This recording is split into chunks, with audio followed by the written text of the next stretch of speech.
안녕하세요. 이번 시간에는 14강 시간으로 어도비 XD에 대해서 알아보는 시간을 가져보겠습니다. 어도비 XD는 웹사이트, 모바일 앱 등의 UX, UI 디자인을 위한 솔루션으로 개념 구상에서부터 프로토타이핑에 이르는 전 과정을 신속하게 진행할 수 있습니다. XD의 새로운 스타디 플랜은 빠르고 간편할 뿐만 아니라 무료로 이용할 수 있습니다. 자, 일단 이제 어도비 XD는 벡터 방식으로 출력되는 디스플레이에 최적화되어 있습니다.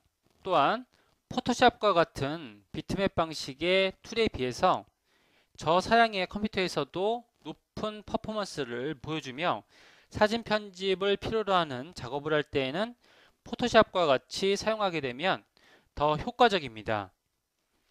어도비 XD에서 파일은 파일 확장자명을 XD로 저장이 되고요.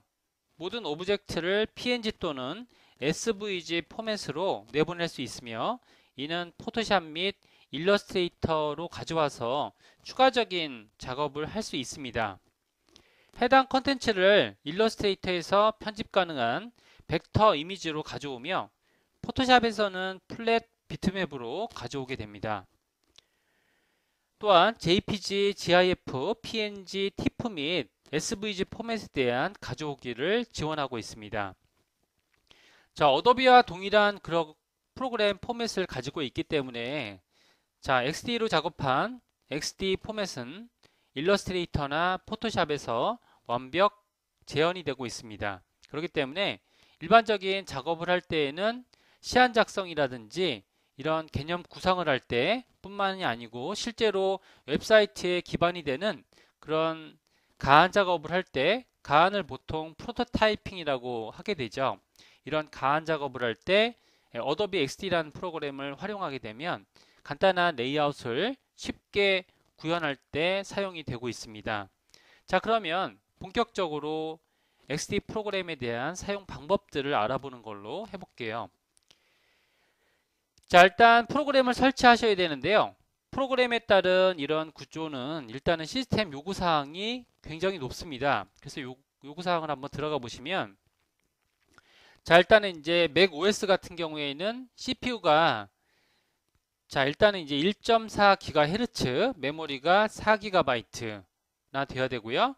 자, 윈도우에서는 기본적인 포맷이 윈도우 10을 유지하고 있어야 됩니다. 그래서 최소 구성 사항은 CPU는 2GHz, 그 다음에 메모리는 4GB. 여기서 중요한 것은 OS가 윈도우 10에서만 설치가 된다는 거죠. 그래서 아무래도 이제 높은 사양의 컴퓨터를 요구하고 있습니다. 자, 그리고 설치를 위해서는 2GB의 그런 사용 가능한 하드 디스크 공간이 필요하게 되고요. 설치 시에는 추가 여유 공간이 필요하게 됩니다. 또한 디스플레이는 1280, 800 이상이 돼야 되고요. 자, 이런 기능들에 대해서는 저희가 굉장히 높은 사양의 내용들을 필요로 하기 때문에 저희가 굉장히 설치가 쉽지가 않습니다. 그래서 윈도우 7 같은 경우에는 설치가 안 되고요. 윈도우 10에서만 설치가 되는 걸 볼 수가 있겠죠. 자, 이런 내용들은 지금 일반적인 유저들에게는 굉장히 어려운 부분들이 될 수 있겠죠. 자, 그래서 XD를 무료로 설치하시게 되면 설치 과정은 굉장히 간단합니다. 설치를 하시게 되면 이제 간단하게 저희가 작업 과정에 따른 이런 내용들을 설명드릴 수가 있는데요. 자, 일단은 이제 실행을 한번 시켜볼게요. 어도비 XD를 실행하시게 되면 그러면 다음과 같은 이런 새로운 창을 보게 됩니다. 자, 어도비 XD를 시작 시에 나타나는 시작창에 대해서 한번 알아보려고 하고 있습니다. 여기서는 모바일, 웹 등의 다양한 플랫폼의 종류에 따라서 아트보드의 크기를 선택할 수가 있습니다. 그래서 이제 아이폰으로 선택한다든가 아이패드, 웹 방식에 따른 정의들도 가능하게 되고요. 자, 튜토리얼이라는 부분이 있죠. 이걸 눌러주게 되면 프로젝트 파일과 파일 효율성을 높여줄 UI 키트, 그 외에 업데이트 정보, 지원 등의 어도비에서 제공하는 리소스 바로가기 등이 있습니다. 자, 지금처럼 이렇게 튜토리얼, 그러니까 앱 디자인 시작할 때 간단하게 기능들을 알아보는 것들이 제공되고 있고요. 일단은 이제 저는 아이폰 버전으로 실행을 한번 시켜보겠습니다. 자, 실행을 시켜보면 이런 창이 뜨게 되고요. 창 크기는 리사이즈가 가능하고요. 자, 창에 따른 이런 배치라든지 이런 것들은 이런 식으로 리사이즈가 가능합니다. 실제로 자, 이런 내용들을 저희가 작업 구성이라고 하고 있고요. 자, 일단 XD 메뉴는 두 가지로 분리가 되고 있죠. 디자인과 프로토타입인데, 자, 말 그대로 프로토타입이라고 하게 되면 어떤 내용이 되냐면, 자, 디자인을 선택해서 실제로 웹상으로 목업 작업을 구성하는 것을 저희가 프로토타입이라고 하고 있습니다. 그래서 여러 개의 아트보드로 제작이 돼 있죠. 하나의 아트보드를 디자인할 때는 디자인 파트에서 진행을 하고 있고요. 그 다음에 자, 컨트롤 탭으로 디자인 모드와 프로토타입 모드 사이를 빠르게 진행할 수 있습니다. 그래서 저는 이제 버전 자체를 PC에서, 그러니까 일반적인 윈도우즈 상황에서 전달해 드리고 있습니다. 그래서 컨트롤 탭으로 각각의 상황들을 이렇게 배치를 다르게 구성할 수가 있습니다. 간단한 XD 메뉴에 대해서 전달해 드리고 있고요.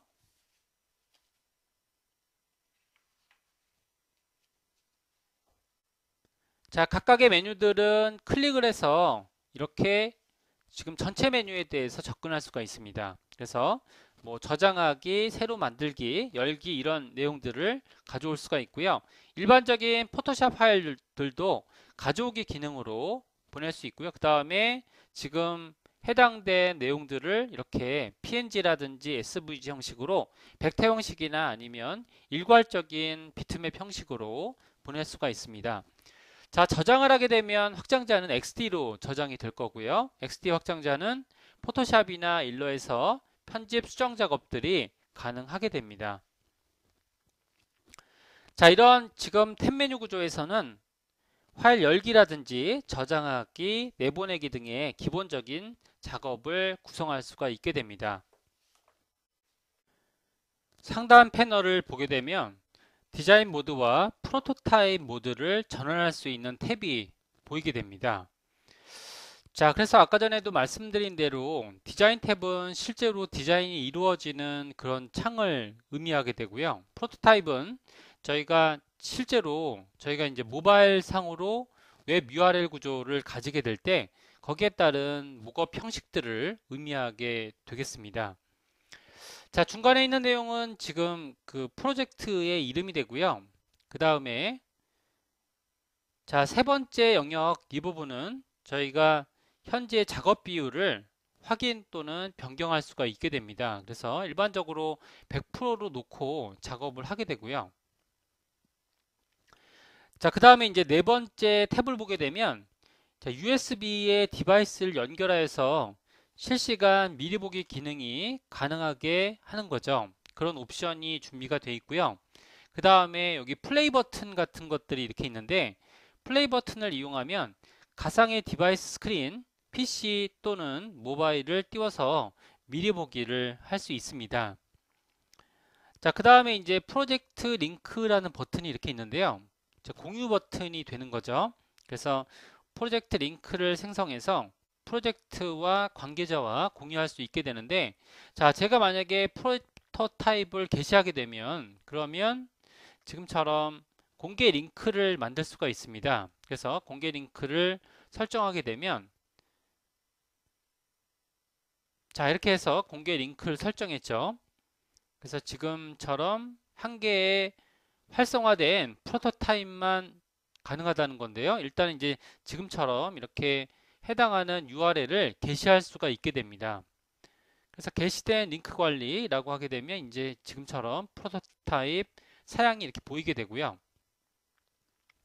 제가 만들어 놓은 이런 내용들을 프로토타입들을 관리할 수도 있습니다. 이전에 만들어 놨던 그런 링크 형식들이 여기서 관리가 되고 있고요.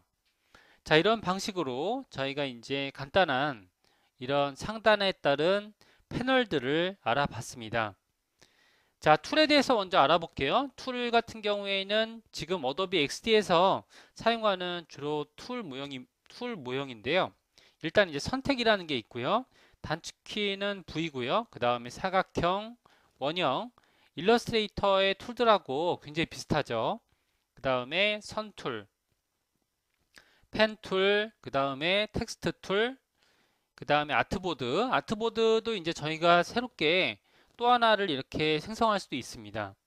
그래서 아트보드에 따른 이름들이나 이런 것들을 만들어 줄 수 있는 기능이 되고요.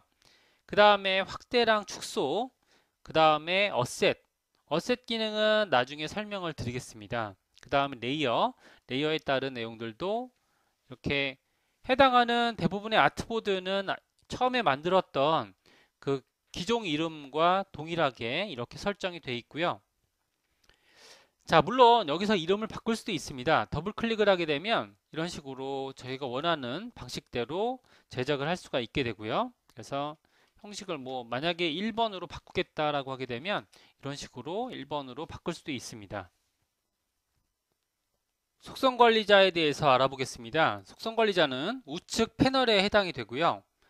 어도비 XD의 우측 패널은 항목별로 고정된 기능만을 제어할 수 있는 패널로 선택 툴로 선택한 대상에 따라서 변경 가능한 속성을 표시하거나 관리할 수 있게 바뀌게 됩니다.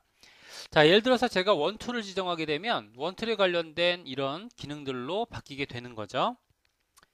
자, 그 다음에 이제 아트보드라는 기능이 이렇게 있습니다. 아트보드 기능은 저희가 여기 선택을 하게 되면 다양한 어떤 기능들을 지정할 수가 있게 되고요.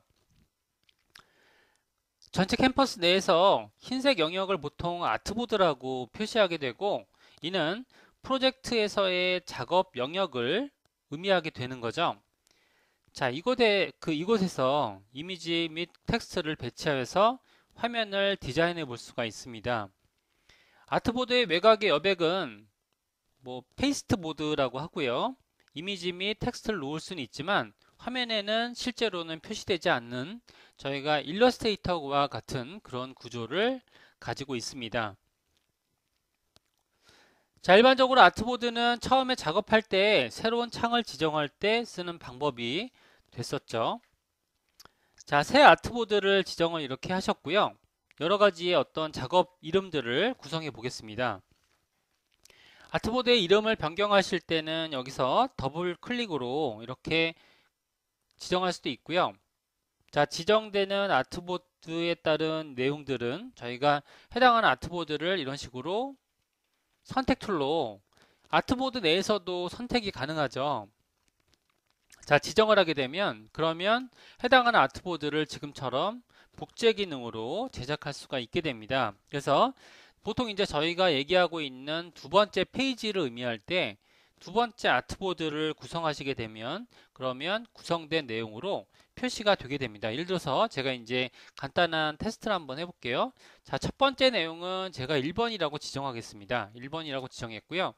그 다음 여기서 텍스트 내용으로 자, 이렇게 글자를 한번 써보겠습니다. 그래서 페이지 1번이라고 해서 지정해 볼게요. 자, 일반적인 저희가 툴 기능하고 같다고 보시면 됩니다. 나중에 저희가 이제 이런 기본적인 기능에 대해서 설명을 드릴 거고요. 자, 그 다음에는 아트보드를 지정하게 되면 선택 툴로 아트보드를 한번 지정해 볼게요. 자, 그러면 작업 툴에서 아트보드로 바꿔 보겠습니다. 자, 이렇게 아트보드 기능으로 들어가게 되면 저희가 편집 툴로 들어가게 되면 여기에 그 상세적인 기능이 있죠. 그래서 지금처럼 클릭을 하게 되면 클릭된 기능으로 아트보드로 들어갈 수도 있고요. 그래서 아트보드를 복제해 보겠습니다. 여기서 아트보드를 선택해서요. 선택 툴로 보통 이제 여기 약간 애매하긴 한데 요거 기능으로 컨트롤 C, 컨트롤 V 하셔도 되시고요. 그러면 두 번째 아트보드로 제작이 됐죠. 그러면 이제 이동도 가능하고요. 자, 물론 이름도 변경할 수 있습니다. 2번으로 변경했다라고 하게 되면 여기에 관련된 텍스트도 좀 수정해 볼게요. 2라고 수정하게 되면 저희가 미리 보기 기능으로 한번 보겠습니다. 그래서 데스크탑 미리 보기 기능을 눌러주시게 되면 지금처럼 키보드 키로 이동하게 되면 키보드 키로 오른쪽 키로 눌러주시면 자, 두 번째 페이지, 첫 번째 페이지로 이런 식으로 데스크탑 환경에서 미려보기를 할 수가 있습니다. 이런 식으로 아트보드라는 건 하나의 페이지 구조를 의미한다는 것을 알 수가 있죠. 자, 클릭을 하게 되면 이런 식으로 해당하는 기능들을 수정할 수가 있습니다. 자, 그래서 페이지 이동들도 간단하게 형식을 볼 수가 있고요. 이런 것들을 저희가 프로토타입이라고 하는 거죠. 그래서 프로토타입 형식에서는 예를 들어서 지금 이 페이지가 이동될 때 어떤 식으로 전환되는지 그런 내용들도 정의할 수가 있게 됩니다. 이런 내용들도 이따가 저희가 수업상에서 진행을 하겠습니다.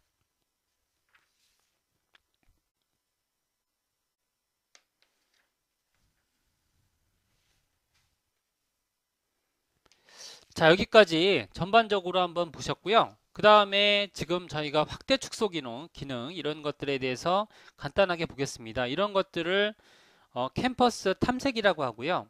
보통 이제 확대 기능이나 이런 축소 기능 아니면 패닝 기능들이 가능하게 되는데 보통 이제 저희가 돋보기 툴로 확대하게 되면 확대 배열이 만들어지죠.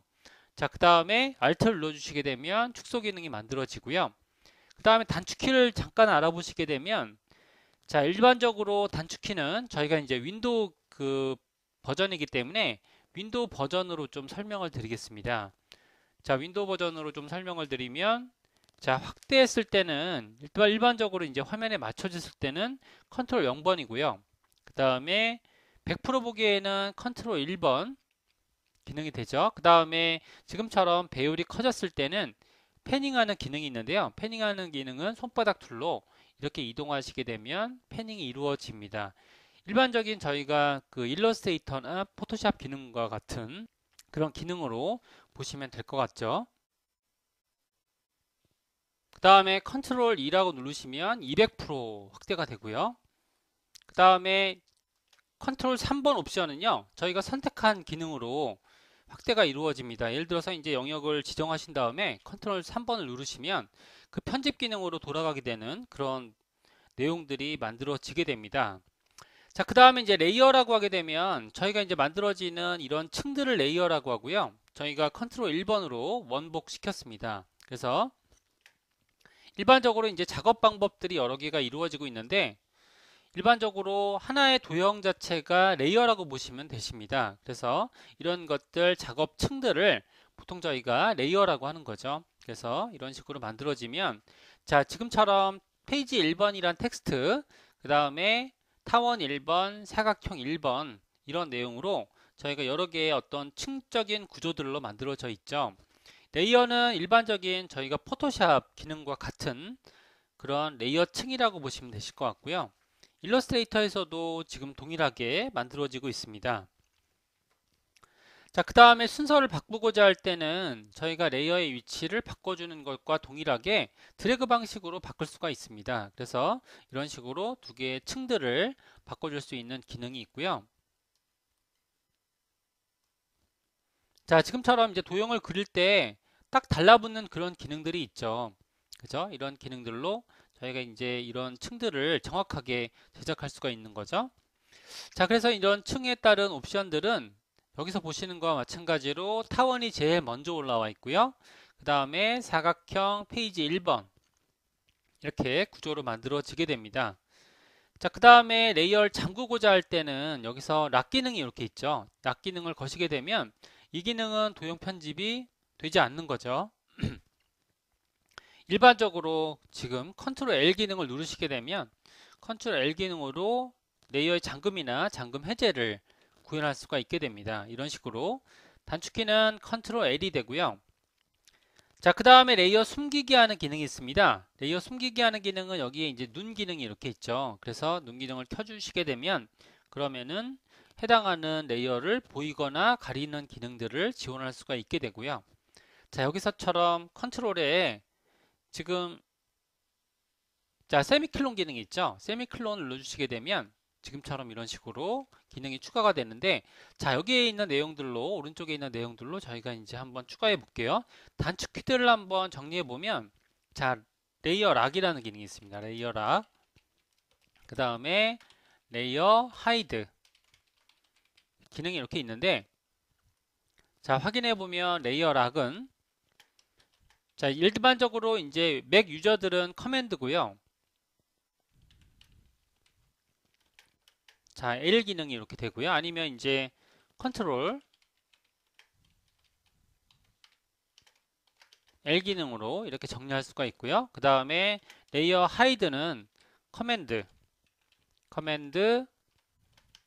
세미클론 이런 기능으로 이렇게 확인할 수 있습니다.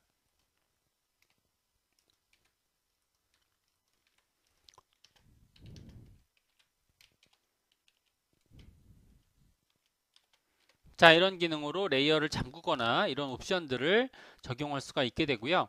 자, 관련된 내용들은 여기서처럼 이렇게 매번 그 작업하는 어떤 환경으로 돌아가게 되죠. 그러니까 가장 커다란 개념은 아트보드고요. 아트보드라는 개념이 큰 개념이 이렇게 있고요. 그래서 지금처럼 이런 아트보드는 작업 창 영역을 얘기하게 되는데 일반적으로 웹에서는 하나의 페이지를 아트보드라고 보시면 될 것 같습니다. 그래서 저희가 이제 미리 보기 기능을 지원하게 되면 그러면 이런 식으로 페이지에 따른 이동 결과가 간단하게 뷰어 기능으로 보이는 걸 알 수가 있죠. 자, 이렇게 돼서 지금 해당 기능들을 확인하고 계시고요. 이런 식으로 해서 도형들을 그려주시고 그 다음에 편집이 이루어지고 이런 기능들을 구현할 수가 있습니다. 오른쪽에는 단축키 옵션들을 간단하게 알려드리고 있고요. 그 다음에 레이어는 그룹시킬 수 있습니다. 이런 식으로. 자, 일단은 레이어는 풀어주셨고요. 자, 단축키는 컨트롤 G가 되고요. 컨트롤 G로 레이어를 그룹시켜 주시면 하나의 그룹으로 폴더 하나에 생성되는 걸 알 수가 있죠. 자, 이렇게 해서 레이어 그룹을 걸거나 풀거나 자, 그래서 이런 기능들은 자, 레이어 그룹이라고 하고요. 자, 커맨드 더하기 G 아니면 컨트롤 G로 이렇게 확인할 수 있습니다.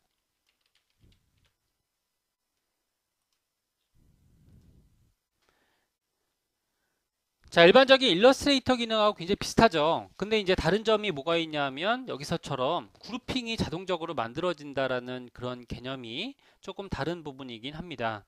그래서 이런 기능들이 이렇게 있고요. 자, 그 다음에 편집 기능들, 오브젝트의 선택과 이동에 따른 내용들은 해당하는 내용들 일반적으로 일러스트레이터 기능처럼 이렇게 움직여 주시면 되시고요. 단지 이런 식으로 여러 가지의 옵션들이 제공되고 있죠. 그 옵션들을 사용해서 다양한 어떤 기능들을 구현할 수가 있습니다. 자, 그 다음에 정방향으로 이동할 때는 Shift 이렇게 이동할 수 있고요. 그룹을 좀 풀어보겠습니다. 컨트롤 Shift G 아니면 컨트롤 G를 다시 한번 누르시면 자, 그룹이 이렇게 컨트롤 Shift G죠. 자, 이렇게 언그룹이라는 기능, 언그룹은 이게 계속 복수로 그룹이 생기기 때문에 레이어 언그룹 이렇게 하게 되면 이런 것은 커맨드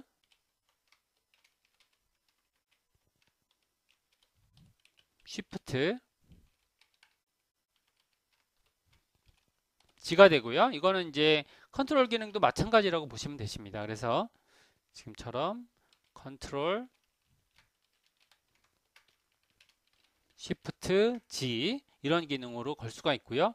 자, 자동 그룹이 계속 이렇게 생기고 있죠. 자, 이런 것들은 개념적인 내용이고요.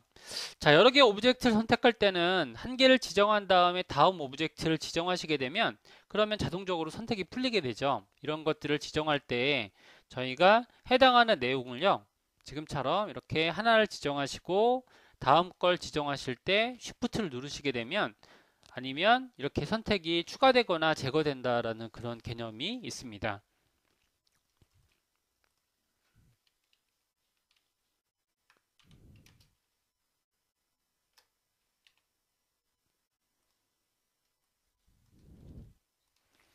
자, 이렇게 해서 봤고요. 그 다음에는 여기서는 저희가 여러 가지의 오브젝트들을 정렬 한번 해보겠습니다. 그래서 저희가 정렬할 때는 첫 번째 도형의 위치가 굉장히 중요하고요.